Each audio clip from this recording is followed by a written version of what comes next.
Assalamualaikum warahmatullahi wabarakatuh. Selamat malam para pendengar setia, kisah misteri, di channel Shyfeless Mystery, serta para pembaca sekalian yang tengah menyimak di shyfeless.com. Kembali lagi bersama saya, sang narator, yang akan mengajak Anda menyelami kedalaman kegelapan malam, di mana batas antara nyata dan gaib menjadi begitu tipis, selembar daun pandan yang membungkus kue tradisional. Malam ini, kita akan berkelana bersama seorang wartawan dan keluarganya, yang terjebak dalam sebuah perjalanan pulang yang seharusnya biasa, namun berubah menjadi sebuah ujian nyali di tengah belantara Kalimantan. Sebuah kotak kue lupis hijau, yang terlihat begitu tak berbahaya, akan menjadi kunci pembuka pintu menuju dunia lain, dunia yang dihuni oleh para penghuni yang lapar dan tidak sabar. Mari kita duduk tenang, rapatkan selimut, dan nyalakan lampu redup Anda.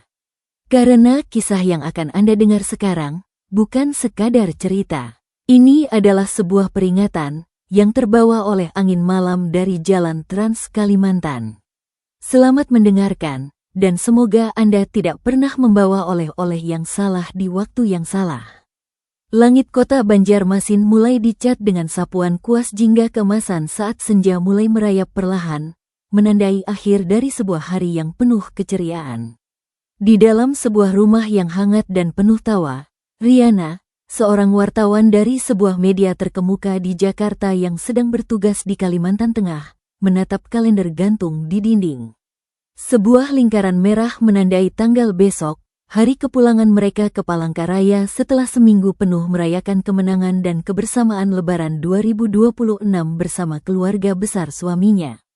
Suasana silaturahmi yang erat, canda tawa para keponakan, dan kenangan manis tentang almarhum orang tua yang selalu ia rindukan, telah terukir indah dalam benaknya.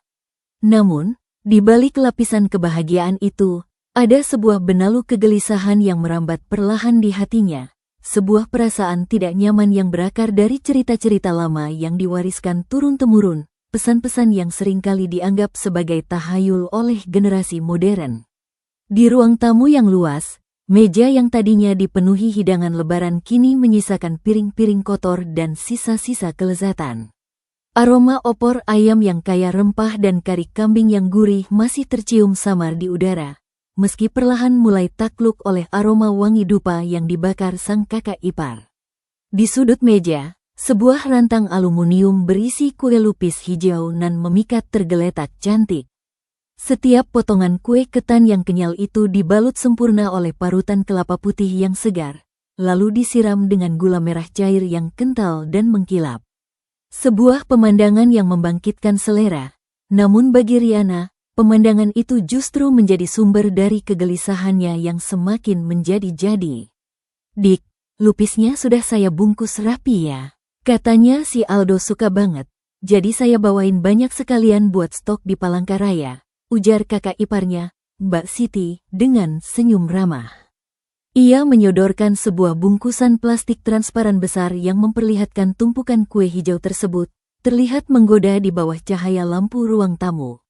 Aldo, suami Riana, matanya langsung berbinar melihat oleh-oleh kesukaannya itu. "Wah, makasih banyak, Mbak. Ini memang favoritku sejak kecil. Rasanya belum sah lebaran kalau belum makan ini. Biar bisa dinikmati lagi di Palangkaraya, melepas rindu sama kampung halaman." Riana segera menyela, suaranya berusaha tenang namun terdengar tegas. "Aldo, kita pulangnya malam nanti. Ingat nggak nasihat almarhumah ibu? Dulu beliau selalu bilang, jangan sekali-kali bawa jajan pasar, apalagi yang manis-manis begini, kalau kita harus lewat jalan pedalaman di malam hari."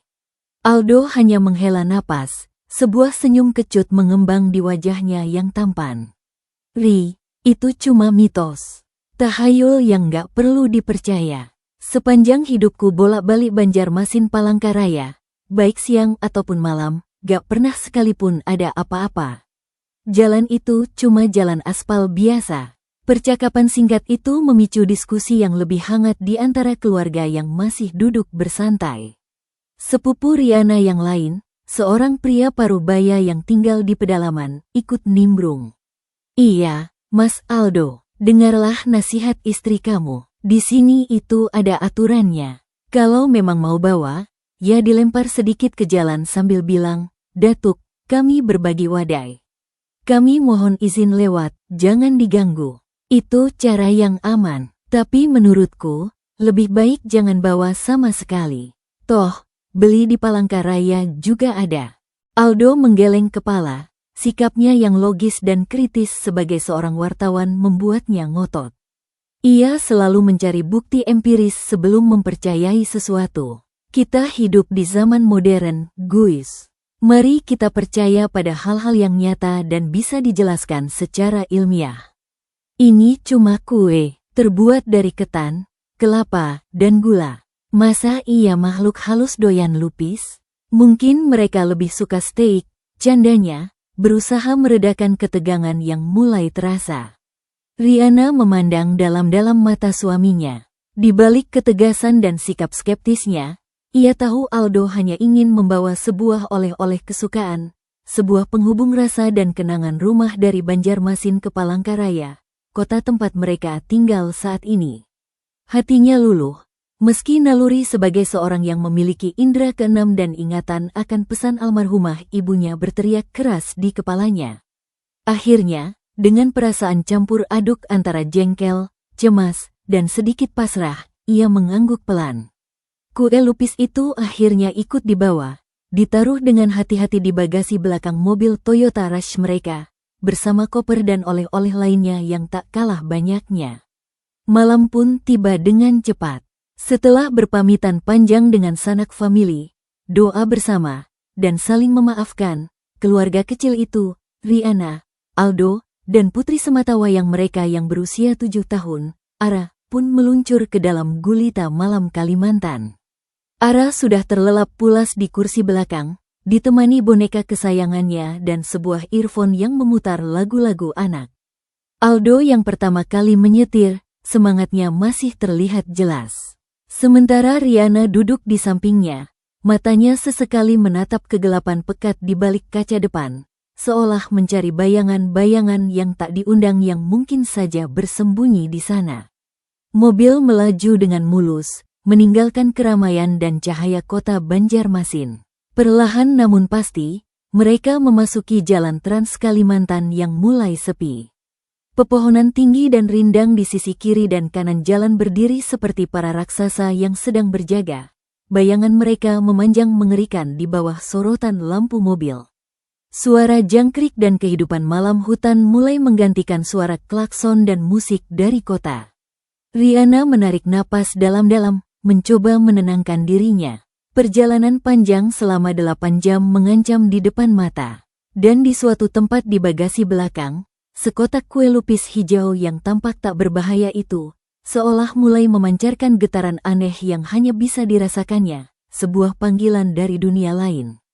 2 jam pertama perjalanan berjalan lancar tanpa hambatan. Aldo dengan santai mengemudikan mobil, sesekali mengobrol ringan dengan Riana tentang rencana mereka setelah tiba di Palangkaraya, atau menceritakan kembali momen-momen lucu saat kumpul keluarga tadi siang. Mereka melewati beberapa kota kecil yang mulai tertidur, sawah-sawah yang gelap gulita di bawah rembulan, serta perkebunan kelapa sawit yang luas tak berujung. Pohon-pohonnya terlihat seperti tentara-tentara bayangan yang berbaris rapi. Namun, semakin jauh mereka memasuki pedalaman, suasana di luar dan di dalam mobil berubah secara drastis. Jalan menjadi semakin sepi, bahkan tak ada satupun kendaraan lain yang terlihat dalam radius beberapa kilometer. Penerangan jalan praktis tidak ada. Mereka hanya bisa mengandalkan 2 lampu jauh mobil yang menembus kegelapan seperti 2 mata naga. Hutan di kedua sisi jalan terasa lebih lebat, lebih rapat, dan lebih menghimpit, seolah-olah pohon-pohon itu condong ke arah jalan, menciptakan lorong gelap yang tak berujung. Riana, yang sejak kecil memiliki kepekaan lebih, sebuah indera keenam yang kadang ia anggap sebagai anugerah sekaligus kutukan, mulai merasakan sesuatu yang sangat berbeda. Udara di dalam mobil yang seharusnya nyaman tiba-tiba terasa lebih dingin, menusuk tulang, padahal AC tidak dinaikkan suhunya. Bulu kuduknya di lengan dan leher perlahan merinding, sebuah sensasi yang familiar namun selalu tidak ia inginkan. Ia mencoba mengabaikannya, berusaha keras untuk menganggapnya hanya sugesti belaka karena cerita-cerita dan peringatan yang didengarnya sebelum berangkat. Ini hanya efek kelelahan, bisiknya dalam hati. Sampailah mereka di sebuah wilayah yang terkenal sangat sepi dan angker, sebuah area yang tak bernama namun terletak tak jauh sebelum memasuki Kabupaten Pulang Pisau. Waktu di dashboard mobil menunjukkan pukul 9 malam. Di kejauhan, Riana melihat siluet megah jembatan Pulang Pisau yang membentang panjang di atas sungai Kahayan yang menghitam. Jembatan sepanjang hampir 500 meter itu, di bawah cahaya rembulan yang temaram, terlihat seperti seekor naga beton raksasa yang sedang tidur di atas kegelapan air sungai yang luas dan tenang. Saat mobil mulai menanjak menuju ujung jembatan, perasaan tidak enak di hati Riana memuncak menjadi sebuah ketakutan yang nyata. Ia merasakan ada puluhan, bahkan mungkin ratusan, pasang mata yang tak berkedip menatap mereka dari balik kegelapan hutan yang mengapit sungai di kedua sisi jembatan. Bukan tatapan mata manusia, ini adalah tatapan yang kosong, lapar, dan penuh rasa ingin tahu yang mengerikan. Tiba-tiba, tepat saat roda depan mobil menyentuh permukaan beton jembatan, Riana merasakan sebuah sentuhan. Bukan sentuhan angin yang masuk melalui celah AC.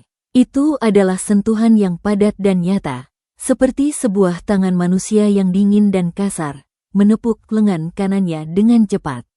Tap, tap, 2 kali, tegas dan sengaja. Riana terkesiap, jantungnya berdebar kencang seolah ingin keluar dari rongga dada. Ia langsung menoleh ke kursi pengemudi, berharap itu Aldo yang iseng atau tidak sengaja menyenggolnya. Tapi Aldo sedang memandang lurus ke depan, kedua tangannya memegang setir dengan tenang, fokus penuh pada jalan di depannya. "Aldo, kamu yang tepuk tadi?" tanyanya, suaranya bergetar tak terkendali. Aldo menoleh sejenak, wajahnya penuh dengan tanya. "Apa? Enggak, aku lagi fokus nyetir, Ri."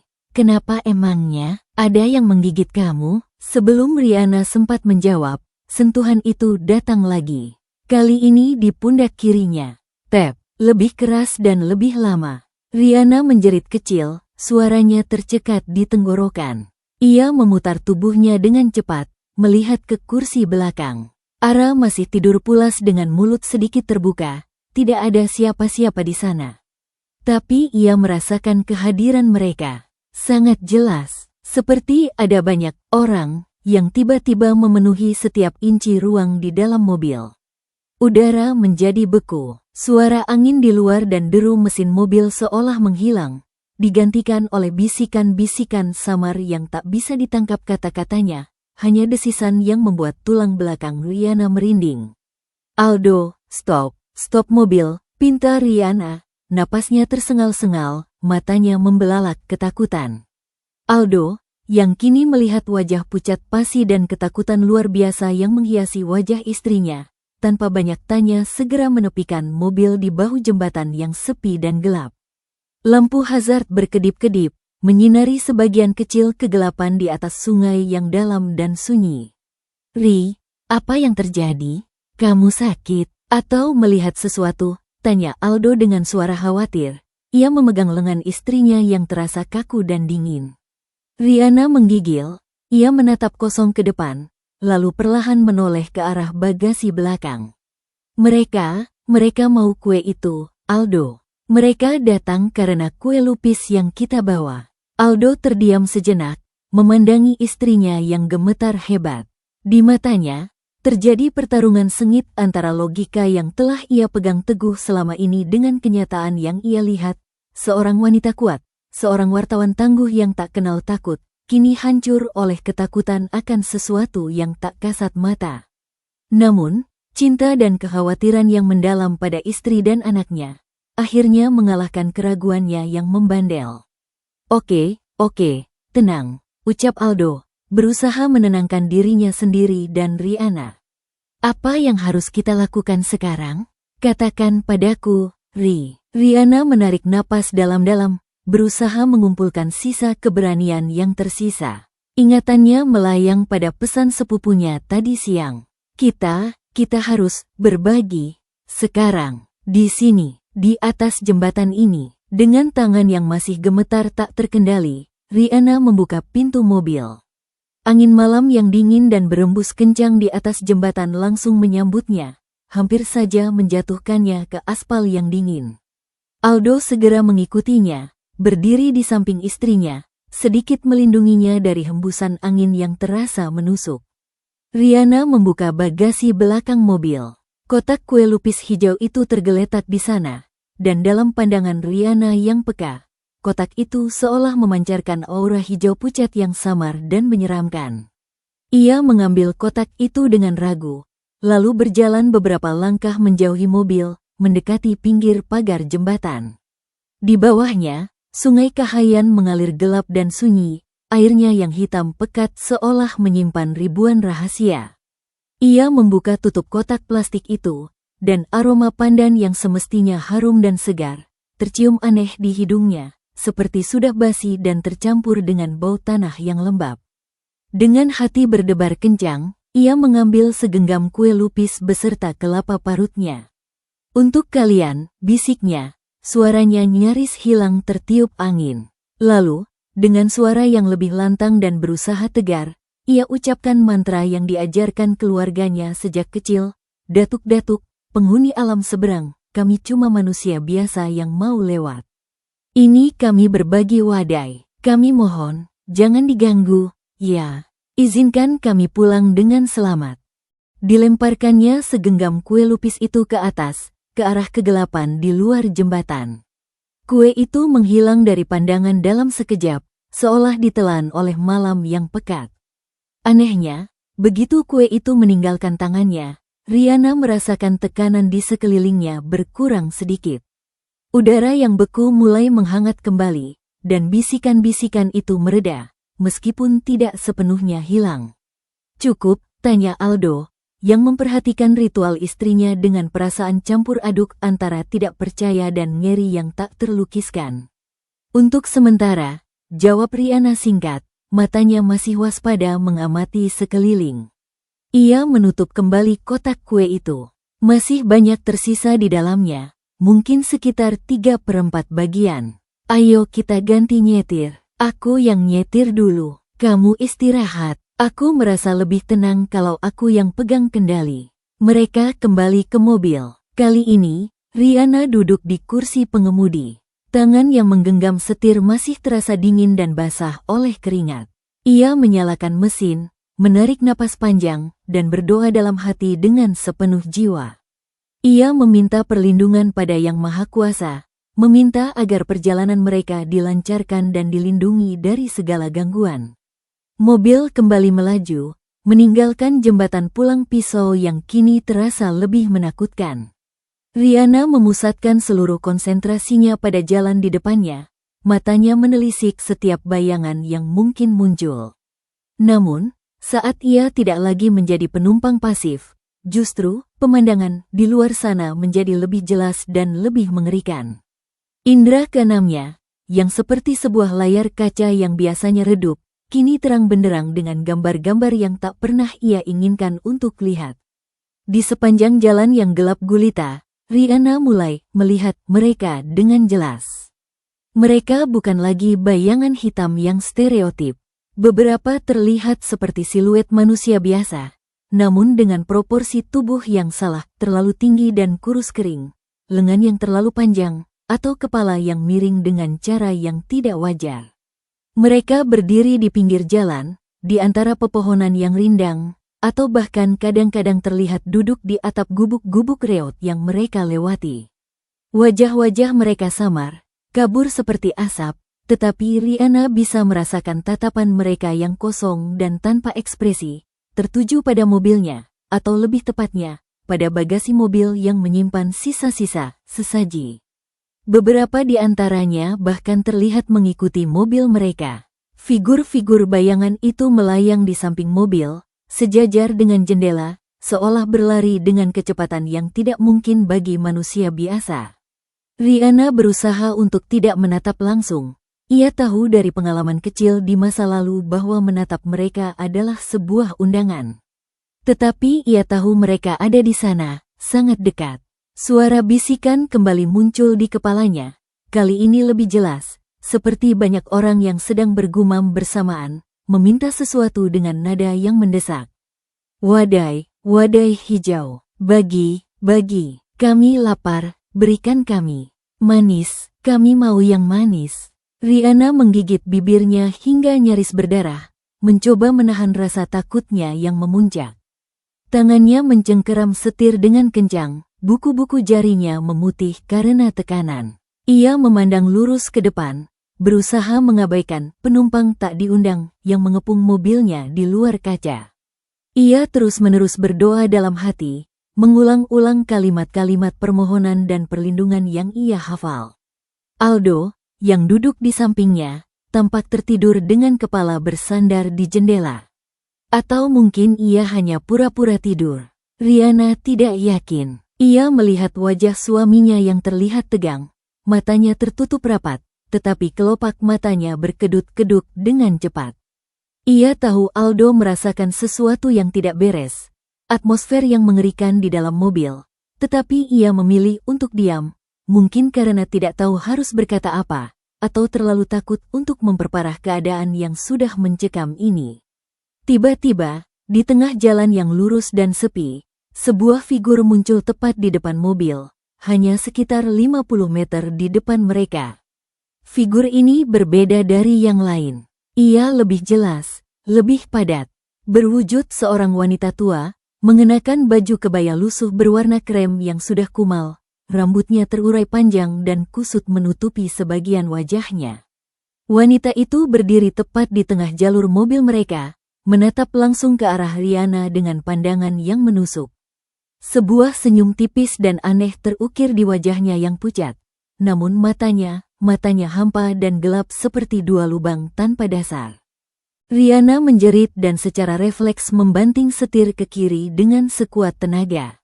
Mobil nyaris terpelanting masuk ke selokan di sisi jalan sebelum akhirnya berhasil ia kendalikan kembali dengan gemetar. Jantungnya berdegup kencang seperti drum perang, telinganya berdenging. "Apa? Ada apa?" teriak Aldo yang terbangun dari tidurnya karena guncangan keras dan teriakan istrinya. Di depan, ada nenek di tengah jalan, ucap Rihanna, napasnya tersengal-sengal, jarinya menunjuk ke depan dengan gemetar. Aldo menatap ke depan dengan tajam. Jalan kosong melompong, tidak ada siapa-siapa. Nggak ada apa-apa. Ri, jangan bawa-bawa imajinasi kamu, fokus nyetir, kita lagi di jalan yang berbahaya. Tapi bagi Rihanna, wanita tua itu masih ada di sana. Kini ia sudah berada di pinggir jalan, masih menatapnya dengan senyum yang sama, sebuah senyum yang tidak sampai ke matanya yang hampa. Dan ia tidak sendirian. Di belakangnya, semakin banyak figur bermunculan dari kegelapan hutan, seperti penonton yang berkumpul untuk menyaksikan sebuah parade mengerikan. Parade mobil mereka yang secara tidak sengaja membawa sesaji lewat wilayah mereka. Rihanna menekan pedal gas lebih dalam. Mobil melaju lebih kencang, melahap aspal yang gelap.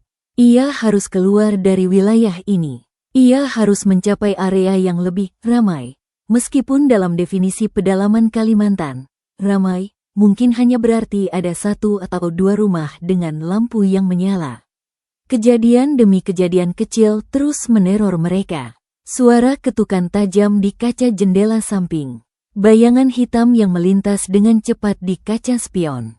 Perasaan seperti ada yang menarik-narik rambutnya dari belakang, dari arah kursi Ara.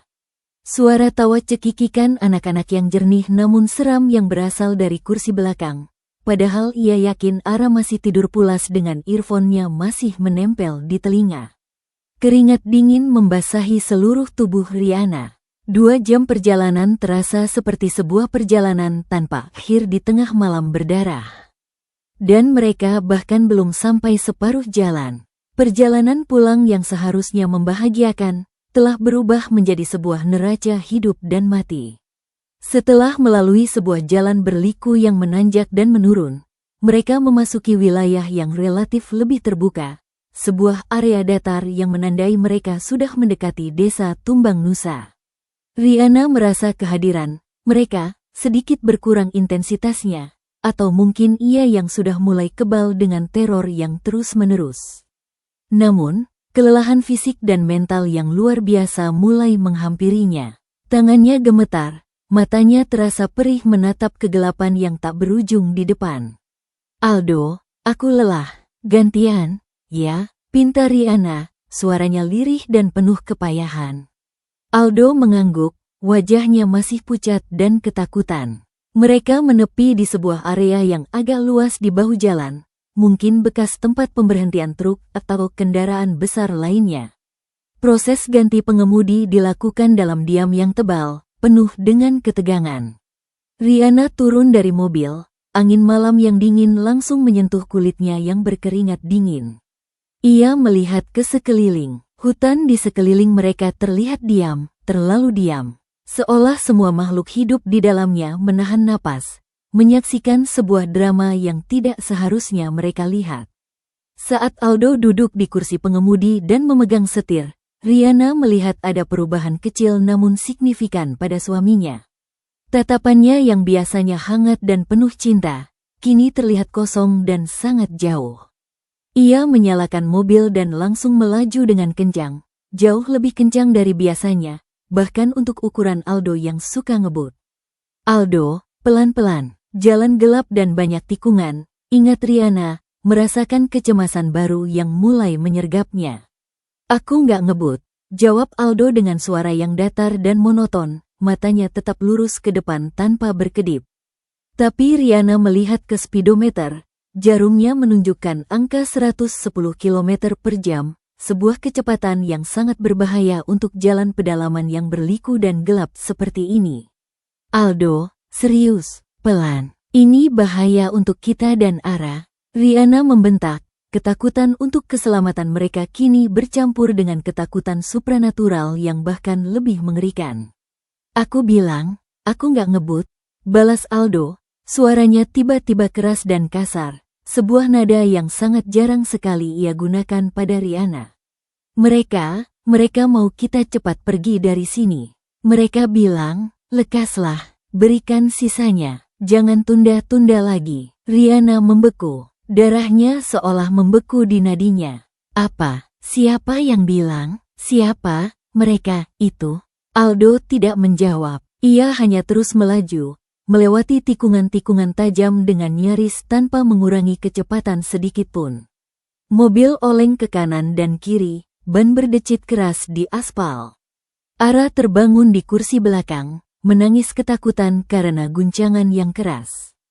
"Papa, pelan. Aku takut, Papa," teriakan Ara sepertinya sedikit menyadarkan Aldo. Ia sedikit mengerem, tetapi kecepatan mobil masih terlalu tinggi. Riana melihat wajah suaminya di bawah cahaya dashboard yang redup. Wajah Aldo terlihat seperti bukan dirinya sendiri. Ekspresinya kaku, matanya seperti memandang sesuatu yang sangat jauh, dan bibirnya komat-kamit, seperti sedang berbicara dengan seseorang yang tidak bisa Riana lihat. Ketakutan Riana mencapai puncaknya. Ini bukan lagi sekadar gangguan dari luar. Sesuatu telah masuk dan mempengaruhi Aldo. Sesuatu yang datang bersama aroma kue lupis itu, dan kini sedang mencoba mengambil alih kendali tubuh suaminya. Dengan tindakan yang lebih didasari naluri ibu dan istri yang melindungi keluarganya daripada sekadar keberanian, Riana mengambil keputusan yang drastis. "Aldo, berhenti. Sekarang, aku yang nyetir." "Tidak perlu," gumam Aldo, suaranya kembali datar dan asing. "Berhenti," teriak Riana dengan segenap kekuatan suaranya, sambil dengan tangan kirinya ia menarik tuas rem tangan secara mendadak. Ban mobil menjerit keras, meninggalkan bekas hitam di aspal. Mobil meluncur tak terkendali beberapa meter sebelum akhirnya berhenti dengan sedikit bentakan di bahu jalan, hanya beberapa inci dari menabrak pohon besar yang menjulang tinggi. Suasana dalam mobil hening, hanya terdengar tangisan Ara yang ketakutan dan napas mereka yang tersengal-sengal. Aldo terdiam, menatap setir dengan pandangan kosong. Perlahan, ia menoleh ke Riana. Ada kebingungan yang sangat besar di matanya. "Ri, apa yang terjadi?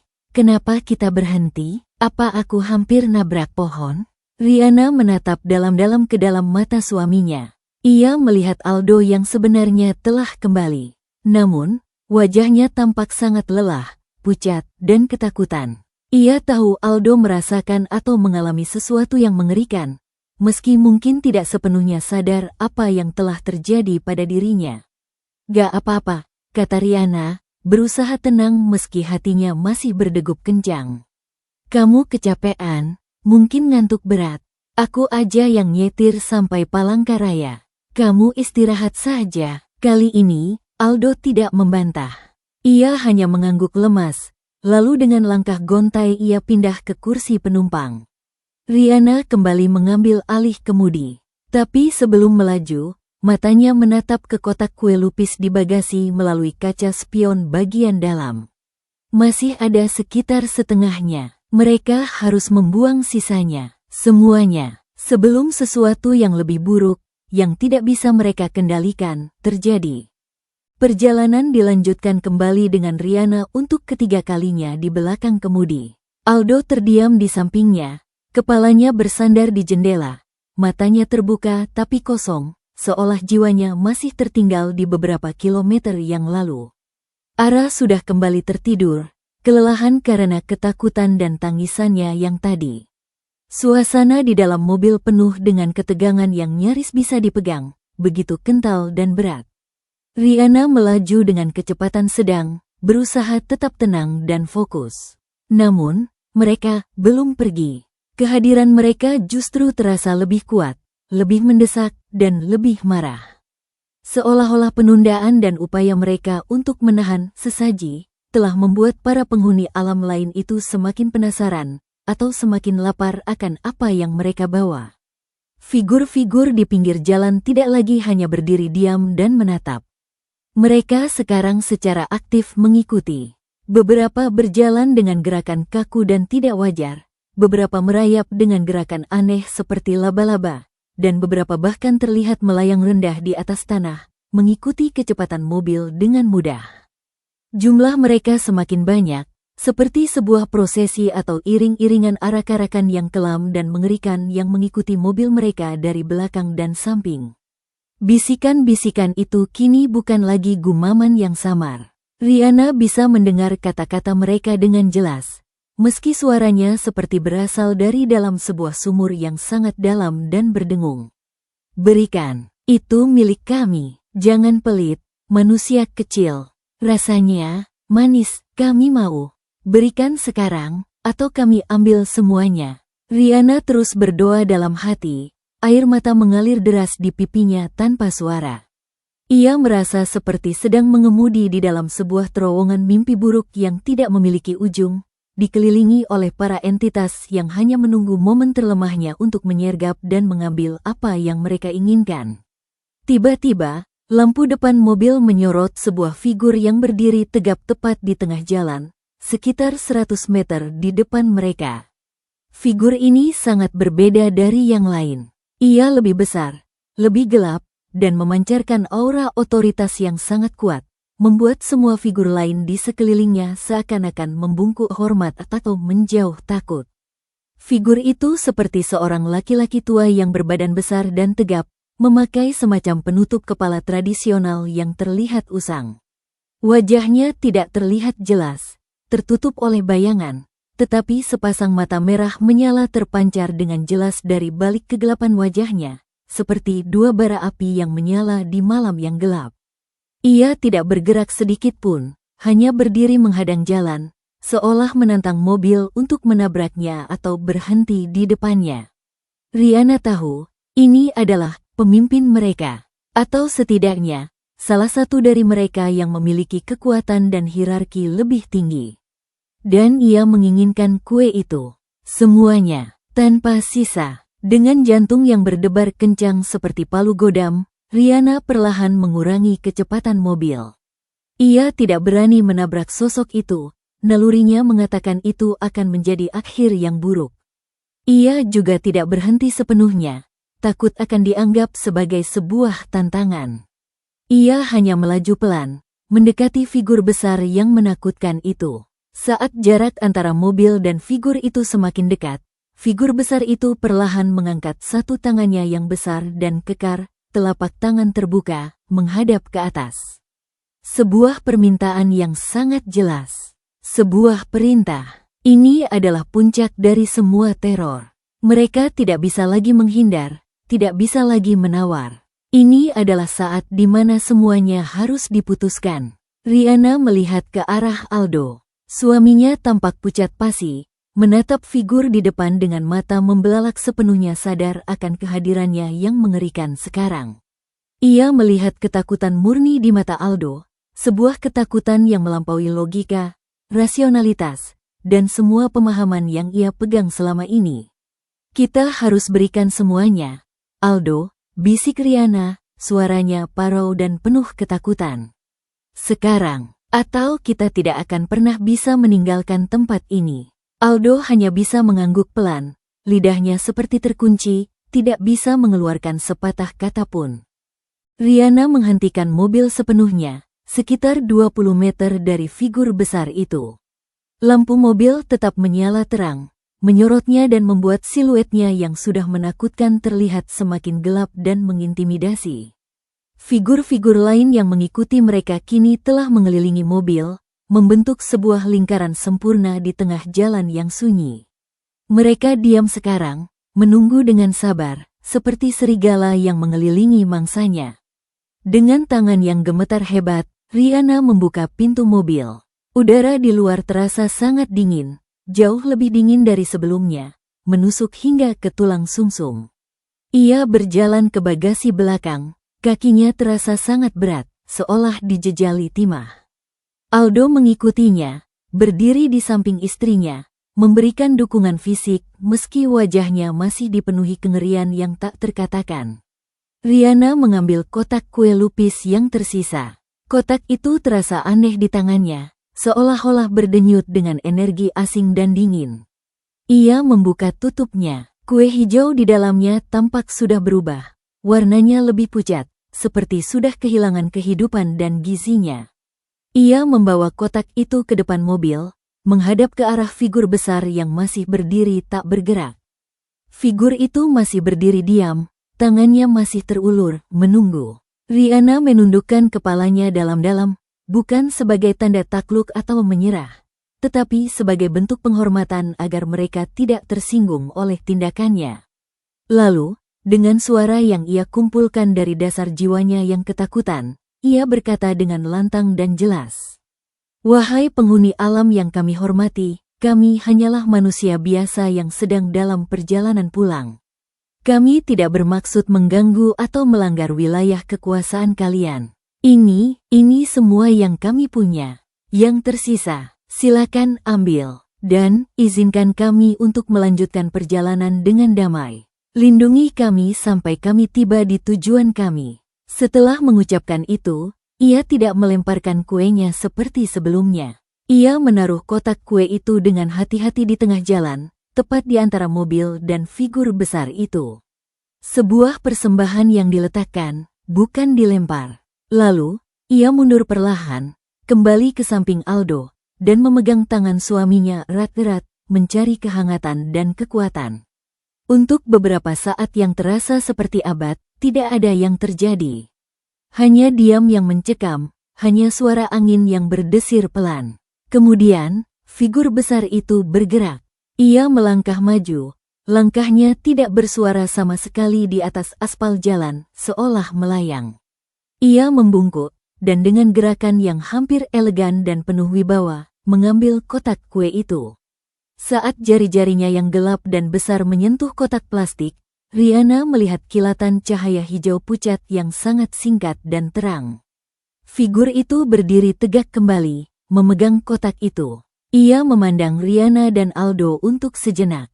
Meski tidak ada perubahan ekspresi di wajahnya yang tak terlihat, Rihanna merasakan sebuah anggukan, persetujuan, sebuah pesan yang langsung terpancar ke dalam pikirannya. Pergilah.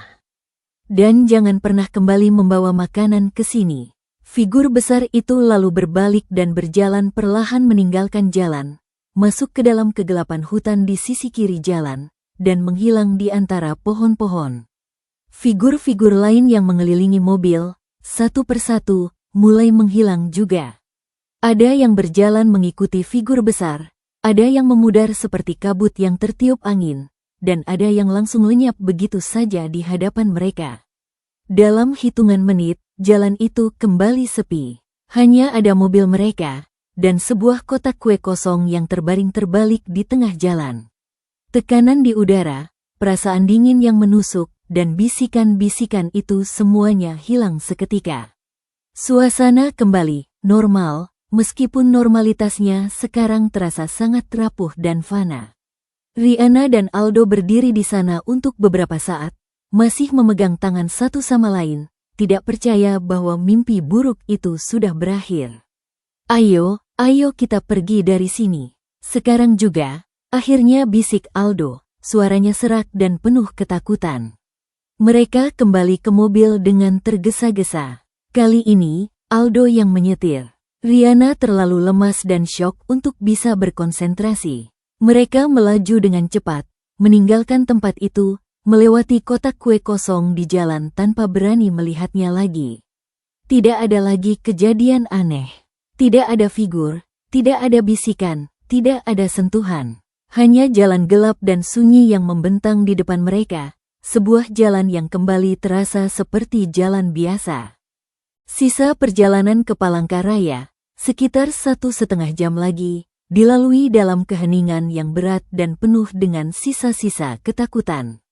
Aldo menyetir dengan sangat hati-hati, kecepatannya normal, matanya sesekali melirik ke kaca spion, seolah masih mengharapkan untuk melihat sesuatu yang mengerikan muncul kembali. Rihanna duduk di sampingnya, tubuhnya masih gemetar halus, pikirannya berkecamuk memproses semua yang telah terjadi, mencoba memahami kegilaan yang baru saja mereka alami. Ara terbangun sekali, bertanya dengan suara mengantuk mengapa mereka sangat sunyi dan mengapa ayah dan ibunya terlihat pucat. Rihanna hanya membalas dengan pelukan hangat dan kata-kata lembut bahwa semuanya baik-baik saja. Mereka hampir sampai rumah dan ia hanya terlalu lelah. Ia tidak ingin menanamkan benih ketakutan yang sama pada anaknya, sebuah trauma yang tidak seharusnya ia wariskan. Saat lampu-lampu kota Palangkaraya mulai terlihat di kejauhan, seperti mutiara-mutiara yang berserakan di atas beludru hitam yang luas, sebuah kelegaan yang sangat besar menyelimuti mereka. Kelegaan itu hampir terasa fisik, seperti melepas beban 100 kg dari pundak mereka yang sudah lelah. Mereka melewati gerbang kota, lalu menyusuri jalan-jalan yang lebih terang, meski masih sepi karena larut malam. Rumah-rumah, toko-toko yang sudah tutup, SPBU yang terang benderang, semua hal biasa yang mewakili kehidupan normal dan manusiawi, terlihat begitu indah, menenangkan, dan sangat berharga. Saat mobil akhirnya parkir di depan rumah mereka di kompleks perumahan khusus wartawan, Rihanna merasa seperti baru saja menyelesaikan sebuah pertempuran besar yang melelahkan. Tubuhnya lemas tak berdaya, otot-ototnya terasa kaku. Mereka membawa Ara yang masih tertidur pulas ke dalam rumah, menidurkannya dengan kasih sayang di kamarnya yang hangat dan nyaman. Baru setelah itu, di ruang tamu yang familiar, dengan lampu menyala terang-terang benderang, mereka duduk berhadapan di sofa, saling memandang dalam keheningan yang penuh arti. Aldo, Rihanna memulai, suaranya lirih dan berat. Apa yang sebenarnya kamu alami tadi? Saat kamu menyetir dan berubah? Aldo menarik napas dalam-dalam, mengusap wajahnya yang lelah dan pucat. Aku tidak sepenuhnya ingat. Seperti ada kabut tebal di kepalaku, menyelimuti pikiranku. Tapi, aku mendengar suara. Banyak suara. Mereka berbicara langsung di dalam pikiranku, bukan dari luar. Mereka memintaku untuk cepat, untuk tidak ragu-ragu, untuk memberikan milik mereka. Dan, ada satu suara yang lebih besar, lebih dalam, lebih berwibawa. Itu yang membuatku, bukan diriku sendiri. Aku seperti hanya penonton di dalam tubuhku sendiri. Ia menggigil hanya dengan mengingatnya. Aku tidak pernah percaya hal-hal seperti ini, Ri. Aku selalu menertawakannya. Tapi sekarang, aku tidak tahu lagi apa yang harus aku percayai. Dunia ini ternyata lebih gelap dari yang aku kira. Rihanna mengangguk, air mata kembali menggenang di matanya. Aku melihat mereka, Aldo. Sepanjang jalan, mereka mengikuti kita. Mereka mengelilingi mobil kita. Mereka menginginkan kue itu lebih dari apapun. Ibu kamu dan sepupumu, mereka benar. Gumam Aldo, rasa bersalah yang sangat besar terpancar dari wajahnya. Aku seharusnya mendengarkan. Aku terlalu ngotot. Aku bodoh. Aku hampir membahayakan kita semua, membahayakan Ara. Sudah lewat, Aldo, kata Rihanna, memegang tangan suaminya dengan erat, mencoba mentransfer kekuatannya. Yang penting kita selamat. Kita masih bersama-sama. Ara juga selamat. Itu yang paling penting sekarang.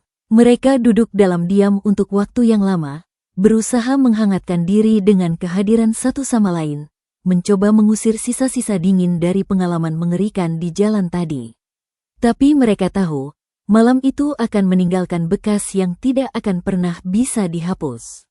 Malam itu, mereka tidur dengan lampu kamar menyala terang. Dan meski sudah aman di dalam rumah, di balik pintu dan jendela yang terkunci rapat, keduanya masih terbangun beberapa kali, terperanjat oleh suara angin yang berdesir atau bayangan biasa dari pohon di luar jendela. Jantung mereka berdebar kencang seolah-olah mereka masih terjebak di jalan Trans Kalimantan yang gelap dan mencekam.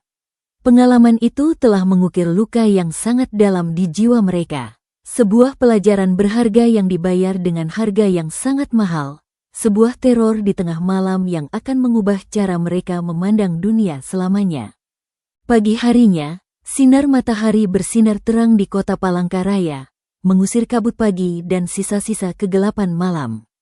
Kehidupan berjalan normal seperti biasa.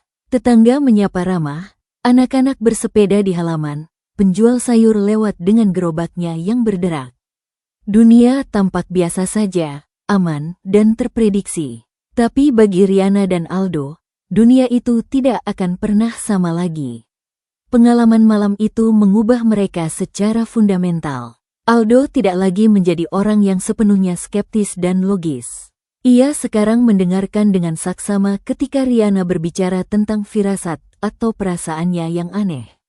Ia bahkan mulai membaca dan mempelajari dengan hati-hati dan rasa takut yang masih tersisa tentang kepercayaan dan pantangan lokal di Kalimantan, khususnya yang berkaitan dengan perjalanan dan alam gaib. Ia menyadari bahwa ada hal-hal di dunia ini yang tidak bisa dijelaskan oleh nalar jurnalistiknya. Rihanna, di sisi lain, menjadi lebih waspada dan bijaksana. Indra keenamnya yang kadang ia coba tekan dan abaikan, kini ia terima sebagai bagian dari dirinya, sebuah sistem peringatan dini yang harus dihormati dan dipercayai. Ia lebih sering berdoa, meminta perlindungan sebelum melakukan perjalanan, dan tidak pernah lagi meremehkan pesan-pesan yang diwariskan oleh orang tua dan leluhur. Beberapa minggu kemudian, saat berkumpul dengan rekan-rekan wartawan lokal di sebuah kedai kopi, cerita mereka akhirnya keluar juga.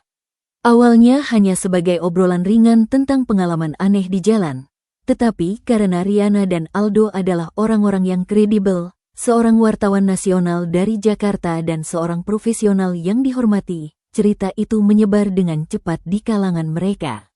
Banyak rekan mereka yang berasal dari Kalimantan mengangguk dengan pengertian.